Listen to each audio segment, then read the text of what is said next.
What is going on, guys? My name's Brian and welcome back to the Game Shower, where we like to shower you with Square Enix news, leaks, and rumors. But in today's video, we're actually switching it up because I'm trying to broaden the horizon of this channel and talk about something a little different, since there hasn't really been much Final Fantasy or Kingdom Hearts news that I want to talk about. So we're actually going to be talking about the ending of The Last of Us Part 2. So don't take this as much of a review. I mean, I will be giving my thoughts and opinions about it, but I want to give you more about the ending specifically. So if you haven't finished The Last of Us Part 2, which honestly I'm being fair here, it has been quite some time, but I understand if you're a little busy. But this video is more for people who finished it and want to know what I think about the ending. And if you haven't already done so, guys, please consider subscribing, liking, and hitting the notification bell, because it really does help this channel get out there with the YouTube algorithm. Now let's get on to the video. So in The Last of Us Part 2, Naughty Dog hits us with this curveball. It's like they hit us and they made sure that we would feel this. So we get to play in The Last of Us Part 1 as Joel. For most of the game we play as Joel, and we grow to love this character as a father figure for Ellie. And in the first 2 to 3 hours in The Last of Us Part 2, they're like, you guys love this character? Well, he's not safe, he's dead. Kill him, right? Then they go and they're like, let's kill a lot of people. You like this character? Dead. Goodbye, Jesse. Dead. Goodbye, Manuel. Everyone is just one by one dying. Like, I'm surprised they didn't kill Tommy. Like, with the way the story was going, everyone was just bang, dead, ooh, arrow in your head. Like, I was just like, what the fuck is going on? So they kill off Joel, and the game ends up being like a vengeance quest. Like, Abby, it really sucks that they force you to play as Abby for like 10 hours of the game, literally. It's like a whole half of the game you get to play as Abby, and it's just like, I don't care for you. Like, they try to make you sympathize with her, and they try to show you, well, you know, the reason why she did what she did to Joel was because that doctor that Joel kills at the end of Part 1, that's her father. And like, I can see where they were going with that, where they were trying to make you feel bad for her, and they're like, listen, this is this character. But I just feel like the build up to Abby's character was just not there. Like, we already loved Joel from Part 1, and then Abby's introduced to us killing Joel, and it's like, I want to just throw her into a swarm of clickers and bloaters. Like, there's a cliff, just jump off. You're on top of a building, land on your neck. Like, I did not care for this character Abby at all.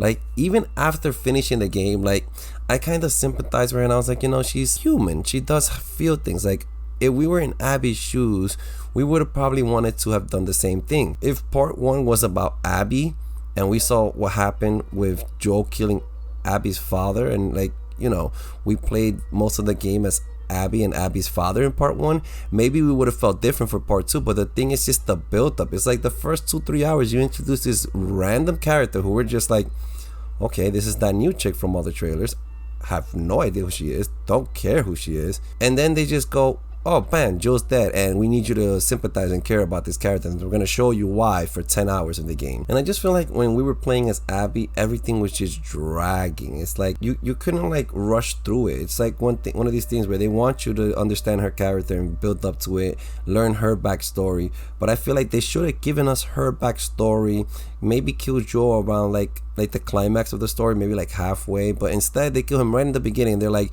yeah, he's dead, he's not coming back, but we're gonna show you these flashbacks of him so that you could feel even worse about him being dead. And at the end, it's just Abby versus Ellie type thing. So it's either you're team Abby or team Ellie. Comment down below, honestly, I want to hear from you guys. Which team are you guys? Are you guys team Abby or are you guys team Ellie? Like, me personally, I'm team Ellie, and it's just, I'm sorry, I don't feel bad for this Abby character. I didn't. Like, I did kind of, you know, sympathize, like, wow, look, she's so nice to Lev, but I'm just like, don't really care much for Lev either. It's like these characters were introduced out of nowhere. Like, maybe in Part 3 we'll ease up to it, because that's the thing, in this Part 2 ending, it was just like, okay, cool, finally Tommy comes back after Ellie is all happy with Dina and the baby, and he's just like, you know, you promised you would finish it. And then Ellie goes and she's like, all right, I have to go. Like, you can't stop me, Dina. I have to go. And then you go through all this trouble. And I want to say, I feel like it was like for nothing.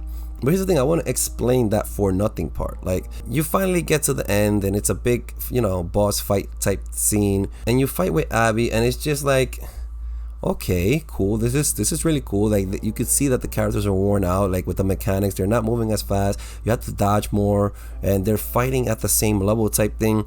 And at the end, you're choking her out, drowning her, and Ellie decides, oh my god, I see Joel, and she doesn't kill her. Like I was just so flabbergasted by that. I was like, why? What the hell?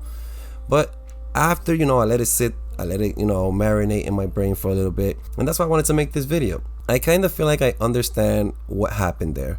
So it's either two things. One, she sympathized and understood Abby killed Joel because of this. I should stop because I would have done the same thing if I was in her shoes. It's either that or a little bit of a more likely thing. She probably stopped because she said, the cycle's never going to end. Abby killed Joel because Joel killed her father. If I kill Abby, then it's just gonna be an endless cycle of violence. Abby's gonna be dead, sure, but then someone's gonna come after me. Like, let's say she would have let Lev died. In part 3, it would have been Lev hunting down Ellie, and Ellie dies in the first 2 to 3 hours, and then we play as Lev and some new character or something, But I feel like Ellie saw Joel and said, I need to stop. Or it could be something more sympathetic in the fact that it's like when Joel stopped Ellie in part 1, when she was just stabbing at the neck of that, I forget his name, but she was stabbing away as a child, stabbing away at the neck of this guy, and Joel shows up and grabs her and brings her back down to earth, so to speak. Like he tells her, it's okay, baby girl, I'm here, and calms her down. Maybe the same thing but spiritually happened to Ellie, where she was killing someone and she saw Joel, and Joel calmed her down and said, no, this is not me, I shouldn't kill her. Even though she killed all those people throughout the whole game, this one moment where she was just like, I shouldn't kill her. If I kill her, Lev's gonna be left alone. And I didn't want to be left alone in part 1. And if I was in her shoes, I would have done the same thing. So I honestly think that's probably what happened in the mind of Ellie. Do we like that? No, because we've spent the whole game believing that it's all about vengeance. But Naughty Dog tries to teach us this sick thing, like, revenge is not the answer. You shouldn't do this. And it's just, it kind of sucked. Like, yes, it kind of sucked because we were so mad at this character for killing our beloved character Joel, and we just wanted her to die so bad. But you have to also think it leaves an opening for a part 3. With the way it happened, I know a lot of people were mad. I seen videos of people even after Joel died breaking the disc, cutting the disc with a scissor, and they just didn't want to play the game anymore. But I'm open for a part 3, and I honestly feel like in part 3 Abby will play a significant character along with Lev. Like I feel like we'll play as Abby and Lev somehow, and maybe, who knows, maybe in part 3 Ellie will finish killing this character. We do not know. But the thing is, we cannot assume that, oh, we're never gonna see her again. Like I can see a lot happening in part 3, but even the director Neil said it's gonna be hard for him to make part 3 because it's gonna be hard to top this story. Like in my opinion, the story in part 1 was a million times better than the story in part 2. But now imagine trying to top both of these stories, because you don't want to make a part 3 and then it just sucks compared to your first and second part. You want to live up to the hype and the expectation, and that's why I think part 3 is going to take a lot of years to make. Like it could possibly be another 7-year wait. We possibly won't hear anything about this game for a while, and that's okay, because I want part 1 and part 2 to sink in with us. I want it to sit, and I want people to come up with theories like I'm coming up with one. Like I said, I feel like Ellie didn't care because she wanted to stop the cycle of violence. She wanted to stop this, and that's her seeing Joel said, no, let me stop, this isn't me. If I kill her, then what's to happen next? Am I next? Am I gonna die next? And it's just crazy because poor Ellie ends up with 3 fingers eventually. She could barely play the guitar. Like you can clearly see when they make you play the guitar that it's like, okay, so we did all that for you to not be able to play the guitar. Dina left like she said she would. Dina left with the baby, so you don't even have Dina. And it just ends like, rest in peace Joel, you never got your revenge, and that's it. I feel like that's what pissed people off about the ending so much, and it really sucks because according to the director, there's not gonna even be any DLC, so you can't even expect DLC to further explain what happened or what's gonna happen next or anything. You can only assume until a part 3 comes out, if a part 3 comes out, because there was death threats going out to the voice actor of Abby, and it's just like just a voice actor. Like you can't get mad at the voice actor for the director's opinion, and then you can't even get mad at the director. Like, yes, we did not like what happened, but it's his game. We can only ride along for the story and try to enjoy as much as you can. Like, gameplay wise, story wise, this game was amazing. However, there were some weak points. I feel like they could have set it up so that Joel doesn't die right away, so that we could, you know, maybe start sympathizing with this character, give us the whole Abby backstory, and then kill Joel afterwards. You know, maybe that delivery would have made us feel bad, but you made us play as her after we already hated her for what she started off doing right in the beginning of the game. But that's my thoughts, guys. Like, I feel like the ending shouldn't have ended like that. I really wanted Ellie to get her revenge against Abby, because it made me feel like at the end it was all for nothing. Ellie lost everything. She lost her father figure, she lost her lover, which she'll probably end up getting her back, who knows. But I just feel like they just showed us like revenge isn't good. It would have been an endless cycle of violence, and you should just move on and try to live in this post-apocalyptic world and try to figure out how to better yourself as a human being. But anyways, guys, that's what I thought about the ending. Let me know in the comment section below if you actually made it to this part of the video, what you thought about my thoughts, or if you have any other thoughts about the ending.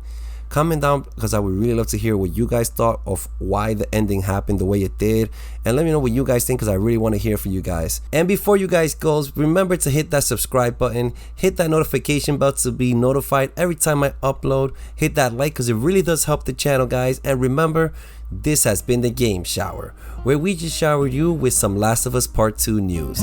Keep being awesome, guys, and enjoy the outro. If I ever were to lose you, I'd surely lose myself.